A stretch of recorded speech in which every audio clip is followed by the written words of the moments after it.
In 1904, a white man made a major mistake. He stepped off the train in the Mississippi Delta and started causing a scene, a ruckus, shoving, acting like he owned the place. In any other town in the South, if a black man touched him, it was a death sentence. The rules were very simple. White man could do no wrong, and a black man had no power. But this wasn't any other town. It was Mound Bayou. The marshal stepped out in front of the crowd, and he was a black man wearing a press uniform and a badge on his chest that gave him the full power of the state. He didn't look down. He didn't ask for permission. He walked right over to the man and put his hand on his shoulder and told him that he was under arrest. Imagine the confusion on his face. He was looking around for a white officer to save him. He was looking for a white judge to dismiss his charges.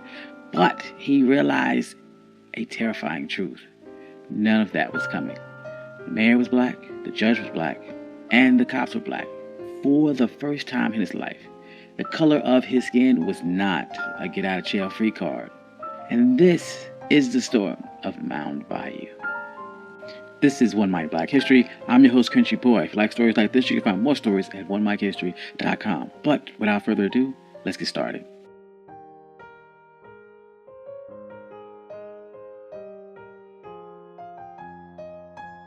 This wasn't a fantasy. It wasn't a movie. This was a real place, a black fortress in the middle of one of the most racist states in America. A place where Jim Crow had absolutely no jurisdiction. People love to talk about towns that were burned, and you know some of the names: Tulsa, Rosewood, Wilmington, North Carolina. We share the pictures of the smoke and the ruins because it fits the story that we've been taught that everything we've ever built, they destroyed it. But that doesn't tell the complete story. There was a town that they couldn't burn, a town that stood for nearly a century as a living, breathing proof that black people did not need integration to survive. All they needed was infrastructure. This is the story of Mound Bayou, Mississippi. And if you ever wondered what it looked like when a community stops asking for permission, this is your blueprint. So, to understand how a place like this could even exist, you have to go back to a bit of a paradox. You have to go back to a plantation called Davis Bend. Decades before the Civil War, there was a plantation owned by Joseph Davis, the older brother of Jefferson Davis, the president of the Confederacy. But Joseph Davis was different. He was a utopian socialist. He believed that if you gave enslaved people enough autonomy, they could produce more. So he set up a system that looked less like a labor camp and more like a twisted experiment on self-governance. Enslaved people had their own court system with their own judges and juries to settle disputes.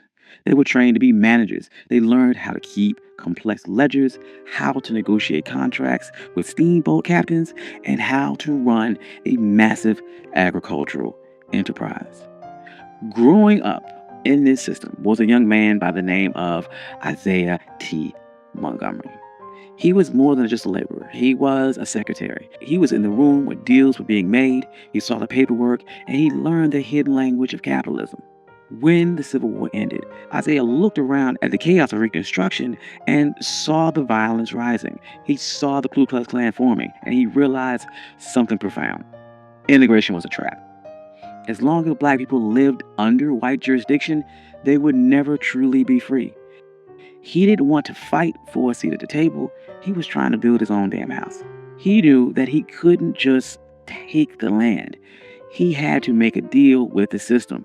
So in 1887, he found a surveyor's map and pointed to a spot in the Yazoo Delta, a place that no one wanted. It was about 840 acres of nightmare. It was thick with timber, swamp water, and black bears. The mosquitoes were so thick that if you waved your hand, you'd catch a fistful. The Louisville, New Orleans, and Texas Railroad owned the land, but they couldn't do anything with it because no white settlers were desperate enough to clear it. So Isaiah Montgomery put on his suit and went to the railroad executives and made them a business proposition. He said, "You have a railroad going through a useless swamp.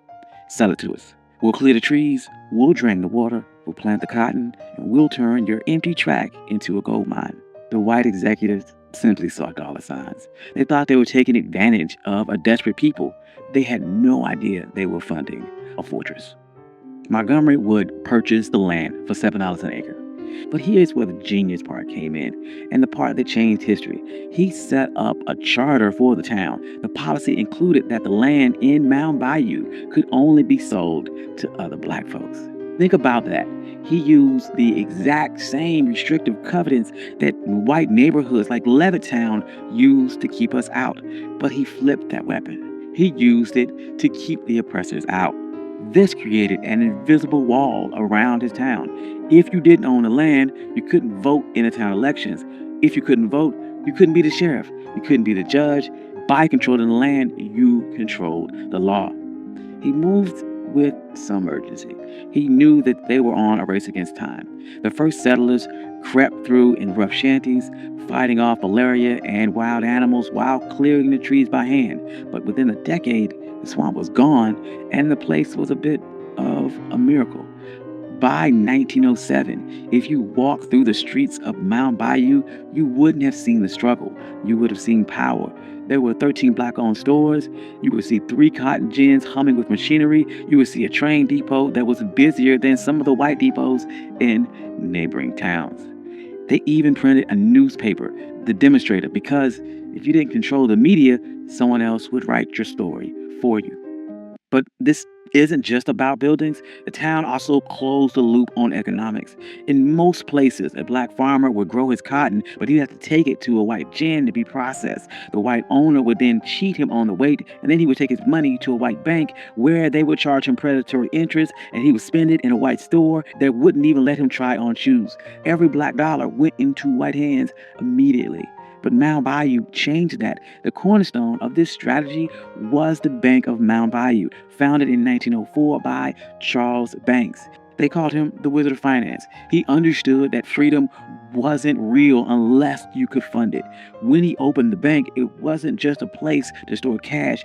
Farmers from all over the Delta, even outside of the town, started to bring their money to Charles Banks because when he walked to the lobby, they were treated like human beings. They could get a loan to buy seed or equipment without signing away their dignity. And that money stayed within the town. The bank lent that money to the grocer hired a carpenter, the carpenter played the doctor, and the dollar circulated 5, 6, 7 times before it left the community. But the greatest test of this infrastructure wasn't just banking, it was survival. During the 1940s, if you were black and you got sick in the Mississippi Delta, you were in trouble. White hospitals would not take you, or you were thrown in the basement ward with no heat and no nurses. You could die from a simple infection because you were on the wrong side of the color line. So Mound Bayou decided to build a healthcare system. They didn't ask the government for a grant. They went to fraternal orders. We often forget groups like the Knights and Daughters of Tabor. These were secret societies, benevolent orders where the members paid small monthly dues, mostly nickels and dimes. It was the original crowdfunding. They pulled together these nickels and dimes into a massive war chest and built the Taborian Hospital in 1942. This place was state-of-the-art for the time. It had x-ray machines, incubators for premature babies, sterile operating theaters that rivaled anything in Memphis or Chicago. They hired black surgeons and paid them top dollar, and they had black nurses in crisp white uniforms. For a sharecropper who spent his whole life being called boy, walking into a black hospital had to be a life-changing experience. The man running this hospital was Dr. T.R.M. Howard. He knew that you couldn't just have a healthy body in a sick society, you had to fix the politics too. So he turned Mound Bayou into a headquarters for the civil rights movement in the Delta. He launched the Regional Council of Negro Leadership. Every year they would hold massive rallies in a field just outside of town. Sometimes up to 10,000 people would attend. Dr. Howard would get on stage and give them practical instructions on how to use their economic power. And this is where slogans like "Don't buy gas where you can't use the restroom" would come from. This was years before the Montgomery bus boycott, and he was teaching people that their wallet was a weapon. And if a gas station wouldn't let you use the restroom, you keep your money in your pocket and keep driving. See, when you start messing with the money, the system begins to fight back. In 1954, the Supreme Court ruled on Brown versus Board of Education, and the white power structure in Mississippi panicked.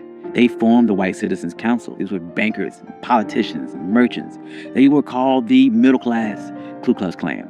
And they decided to use financial warfare to attempt to crush the movement. They initiated something called a credit freeze. They made a list of every activist, every member in NAACP, every person who dared to speak up. And they called banks and they said to call in your loans. Suddenly, black business owners had 24 hours to pay off debts they thought they had years to pay. Farmers went to buy seed and were told that credit was no good. Sharecroppers were kicked off their land. They tried to starve the movement into submission. And this is where the infrastructure of Mound Bayou saved the day, because Dr. Howard and his lenders didn't have to beg for mercy. They could look at the map and they organized what they called an anti-freeze fund. They reached out to the Tri-State Bank of Memphis and other black-owned institutions, and they moved massive amount of capital into the Delta. When a white bank called in a loan on a black activist, Dr. Howard could step in and say, "We will take on that debt." They would pay off the white bank and refinance the loan for the black institution. This kept storekeepers stocked, this kept mortgages current, and this kept black trucks moving. But these type of efforts don't make headlines. It wasn't a march. It was a wire transfer. And that wire transfer saved the movement. It bought them time. And in a long war, time can be the most expensive commodity. This black fortress protected people in ways that went beyond money. When Emmett Till was murdered just a few miles away, the trial was a dangerous farce. Black reporters and witnesses were threatened with death if they testified. Where did they go? They went to Mound Bayou. Dr. Howard turned his home into a command center. He set up an armed guard. He had a safe house. Mamie Till Mobley, Emmett Till's mother, even stayed there. They would drive them to the courthouse every morning to face that horror, and then drive back to Mound Bayou at night to sleep in the only place where the sheriff couldn't let the lynch mob in. And this brings us back to the image of that sheriff on the train platform that we began with. Now, what you need to understand is that what happened in Mound Bayou wasn't magic. It wasn't a utopia where everyone got along perfectly. It was a real place with real issues, but it was a proof of concept. It proved that poverty and chaos that we saw in other places wasn't natural. It was engineered. And when you remove the artificial weight of white supremacy, and when you allow black people to own land and control the bank and police their own streets, we didn't just survive, we thrived. We built hospitals, banks with surplus capital. We built towns that were safe, clean, and more prosperous than the white towns that were attempting to destroy us. And Mound Bayou, it's still here today. It's smaller. The highway system bypassed it, and the economy changed, just like it did for a lot of small rural towns and for a lot of black businesses. But the most important thing about Mound Bayou isn't how big it is today, is that it never burned. Unlike Tulsa, unlike Rosewood, the mob never came from Mound Bayou. They couldn't. Infrastructure was too strong. Ownership was too absolute. They had built a wall of deeds and dollars that hate couldn't climb over. So the next time that someone talks about trauma porn and that it's just an endless cycle of us building and destroying it, you can tell them about the black town that was built in the swamp. Tell them about the sheriff who arrested a white man. Tell them about the bank who fought a credit freeze and won. And tell them that we didn't just survive the system. When we wanted to, we built a better one. Thank you. I'm your host, Country Boy. This has been One Mic Black History. If you like stories like this, you can find more stories like this. OneMicHistory.com.